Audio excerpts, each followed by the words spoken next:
Hey folks, I'm attorney Roger P. Foley, and recently I was watching a show, and it was a Korean show on Netflix, and it had to do with lawyers. Oh, you know what? It wasn't that. That's funny. It was a law and crime episode on sex crimes. And right before the trial, the defense attorney walks over to the prosecutor and goes, "Listen, I know it's your first trial, and I'd like to be able to say it, go easy on you, but I'm basically going to stomp you. And, good luck. There's, you're in the big leagues now," kind of thing. And I remember thinking, what in the hell? What defense attorney? Like, who's their legal counsel, on the set saying that this stuff happens? And I was like, that shit would never happen. I'm like, even if you were cocky and arrogant, surely, as a defense attorney, you would keep your cards close to your vest, right? And you would go in and do your best to get the victory for your client. And then afterwards, you celebrate, right? You write your Facebook post, you do your YouTube video, you high five with your client, right? Maybe even get a tip. Who knows, right? But in my mind, I was like, who's going to say that? Now, you might think it, but you don't know, it's not appropriate to act on every thought, right? So, a couple weeks ago, I think I did a post, and I talked about there was an attorney that was, acting, sort of aggressive, sort of arrogant, very arrogant, inappropriate with a prosecutor. Today, I'm in court, and there's another attorney. Now, what's funny is this guy's an older guy. I don't know how old he is, 50s, 60s. I don't know. He's an older guy, right? And I've never seen him in the courthouse. Now, I overhear him because he's being rude and inappropriate with the prosecutor. And then he's like, "Well, what are we doing here today?" Like she was going to magically bow to him. So as he's walking away, he's like the people who walk away and say they want to kick your ass kind of thing. And that's what went through my mind. This guy's walking away. He goes, do you even know your victim? Do you even know your victim? And I'm going, huh? Like, who's the victim on DUI? Isn't it like the state of Florida, the citizens of Florida, citizens of whatever county you're in, right? He's like, this, your victim was disbarred. Your victim was disbarred for lying or cheating a client or something like that. And I'm going, and she's like, yeah, I don't know anything about that, because why is that coming up, right? I don't know that. You might be able to say, were you convicted of a felony, yes or no, if that person was to take the stand. But I don't know that you could get into what it is and whether they got disbarred if they were an attorney. But this guy was like, it was just arrogance. Now, there's been guys, because my first thought is, I've been in the courthouse 19 years. I've never seen your face, dude. Maybe you're in another jurisdiction, but sorry, I haven't seen you on Law and Crime or Court TV recently, and you're, freeing 16 murderers or anything. So I'm going, what arrogance, right? You don't know. Where's a coin? Do I have a coin? Like, flip a coin. Tails, I won. Heads, I lost. Right? Trials can legitimately be a gamble. I mean, it's a 50-50 at best. So why is this guy acting so arrogant? I don't know. And I walked over to the same prosecutor as last time, and I'm like, she's such a nice prosecutor. She listens. If she disagrees with you, she explains. Like, she takes the time. What else could you ask for in a prosecutor other than for them to listen to your argument? Sometimes they're going to agree with it. Sometimes they're not. Sometimes they go to a supervisor. Sometimes they don't, right? Like, what else could you ask for? They're courteous. They respond to phone calls and email discovery requests. And they allow you to make the argument, and maybe they compromise a little bit. Maybe, they give you their reason why they can't. I don't know. To me, that's a great prosecutor. So I think I'm going to go and check out this trial. I think the trial is this week. So I'm going to literally take off from my cases, from my work, from answering the phone, and I'm going to go. And you know why? Because I have a gut instinct. I have a feeling. Someone who's that arrogant, they're not that good. Why do I say that? Well, I was in boxing for many years. The people that say that they're going to kick your ass and beat you up and do all that stuff, they usually can't fight that good. It's talk. It's like a bully mentality. And I was, like I said, I even said to the prosecutor, I was like, isn't just a nice comment afterwards like, hey, I told you so? Like, if you wanted to be a jerk, maybe that's all you need to know. Or you don't even have to say anything. Does anyone have to say anything when they win? I told you I'm the baddest. What? You just won. What is better than winning? So this guy's like, and he like walks away, and then like 5 minutes later he comes back into the courtroom, and then he addresses it with the court like he's some superhero. I'm just laughing because that ain't the judge. The judge that they're in front of him, that ain't the guy.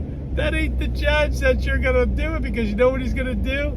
After he's going to embarrass you, and you know he's gonna embarrass you, he's gonna crush your client. Who cares if the person was disbarred? So what does that mean? Well, I guess he's representing an attorney, so maybe he got paid well, or maybe he didn't get, paid well. Who knows? Or who's he representing? Because he's saying that the victim. I'm going, what does the victim have to say in a DUI case? Doesn't the victim just have to say, like, I was sitting at the light and I got rear-ended, and when I got out, the guy was, drunk or appeared drunk, or, was stumbling around or slurring his words? What does the victim got to bring to it?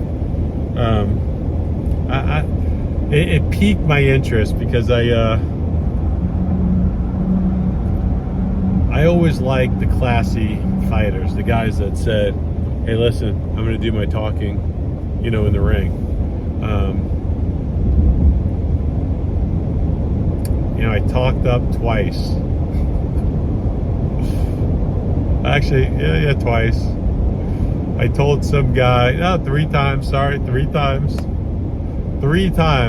One time I was in a tournament and I just beat the favorite guy, like the number one guy. And I beat him the night before, so now it should have been a breeze. And I ended up fighting some guy from Nebraska, and I probably told this story. And I remember my teammates telling this guy as we're in line, the way, like, dude, you should just drop out. Like, Foley's gonna crush you. And I didn't say anything to them. Like, I acted. I was like, dude, if you want to drop out, like, know what that guy did to me? Know what that boxer did to me? He beat the living crap out of me. I didn't go to the gym for like 2 or 3 days after. I was so embarrassed to be in front of my coach and my teammates. He just stomped me. I don't know. I think he knocked me down 2 or 3 times and beat me to the punch. Even when I threw first, he schooled me.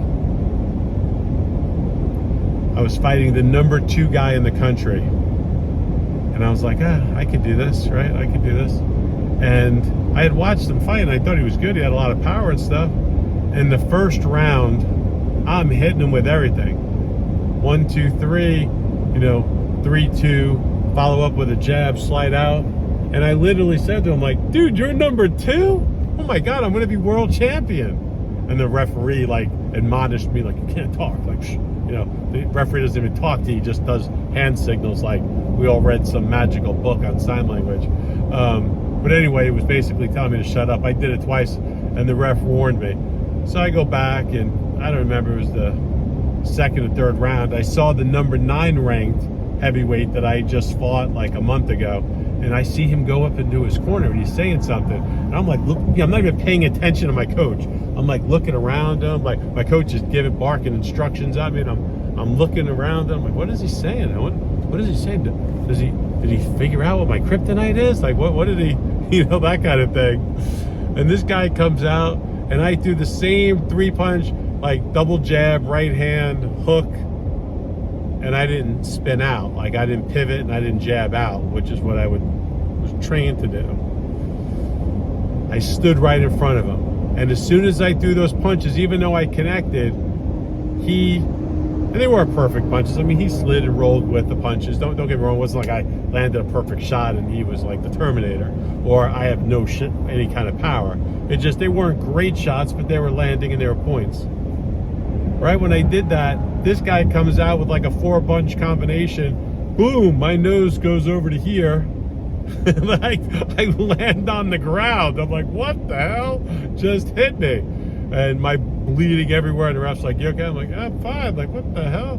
So I get back up, and now I'm a little weary, and I do the same thing, and I do the same combination because it had worked so much in the first round. But guess what?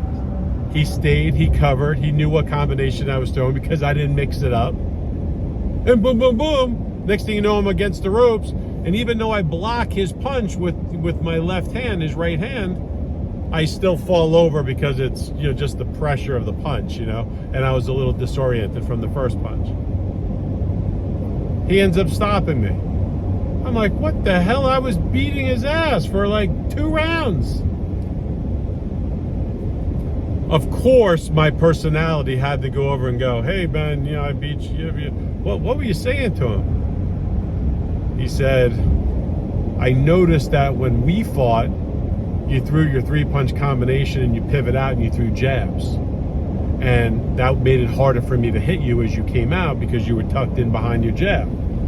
I go, yeah. And he goes, well, you weren't doing it. You were just standing there and like talking smack to him, going like, you're the number 2. And he goes, you weren't covering up. So I told him, as soon as you throw 3 punches, throw 4. Just stand in the pocket and one of them will hit him. And it did. And I was like, son of a...